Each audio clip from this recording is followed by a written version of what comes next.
พี่น้องพาวใหญ่จ้าพาวน้อยบ่ปลูกแล้วราคาทึกๆกันนะราคาเบียร์50-70เจโอ้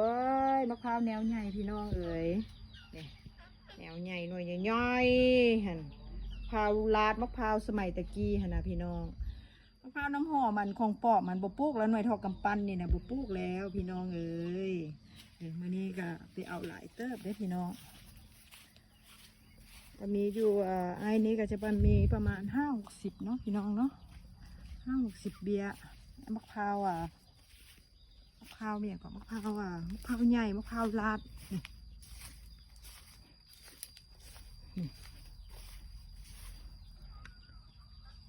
เดี๋ยวมาเอาเบียร์มะพร้าวมาพี่น้องเลยเอาแต่มะพร้าวใหญ่นี่มะพร้าวน้อยข้าพเจ้ายอมแล้วบ่ปลูกต่อไปนี้จะปลูกแต่มะพร้าวใหญ่เนาะแนวใหญ่แล้วก็มะพร้าวมะพร้าวไฟเนาะมีมะพร้าวไฟใหญ่แล้วก็มะพร้าวลาดมาซะหน่วยใหญ่นะพี่น้องนี่เอาแต่แนวหน่วยใหญ่แนวน้อยเขากระบอกแล้วเดี๋ยวนี้นะนี่ปลูกอันนี้เลยลงอันนี้เลยไล่รวมแล้วก็ประมาณอยู่50-50เนาะพี่น้องเนาะนี่มะพร้าวลาดนี่นะใครก็จะปลูกมะพร้าวลาดนี่นะ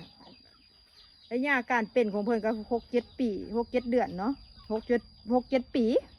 จะเป็นมากว่าสันสาถ้าว่าดูแลค่ะก็ประมาณ6 ปีเนาะ5-6 ปีเป็นบ่คือมะพร้าว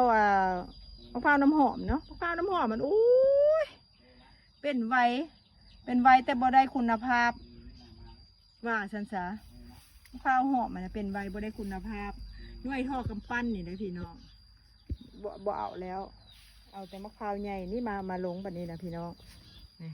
ความใหญ่ความสูงเพิ่นปลูกนี่ก็ต้องไปปลูกนอนนี่ได้พี่น้องปลูกมะพร้าวนี่นะต้องปลูกนอน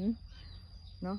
ปลูกนอนมันจังได้คุณภาพเนาะใบอันที่ว่าเยอะนี่ก็จะหล่นออกก็จะเป็นใบขึ้นมาใหม่ก็จะงาม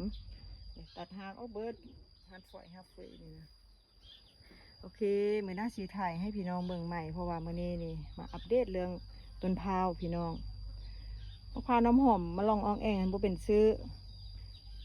อันปลูกมาแล้วเป็นมากมาแล้วจนได้ฟันทิ่มย้อนอย่างไม่เท่ากำปั้นนี่เนาะบ่เป็นอยู่เป็นอ่าวถ้าว่ามันหอมแท้ต้องฟันออกมาแล้วหอมเนาะหอมแล้วก็หน่วยอ่าวใหญ่อันนั้นก็จังว่ามะพร้าวงามเนาะมะพร้าวกะทิกระเทยฉันไปตามมาปลูกพี่น้องเอ๋ยโอเคแล้วสิถ่ายให้เบิ่งใหม่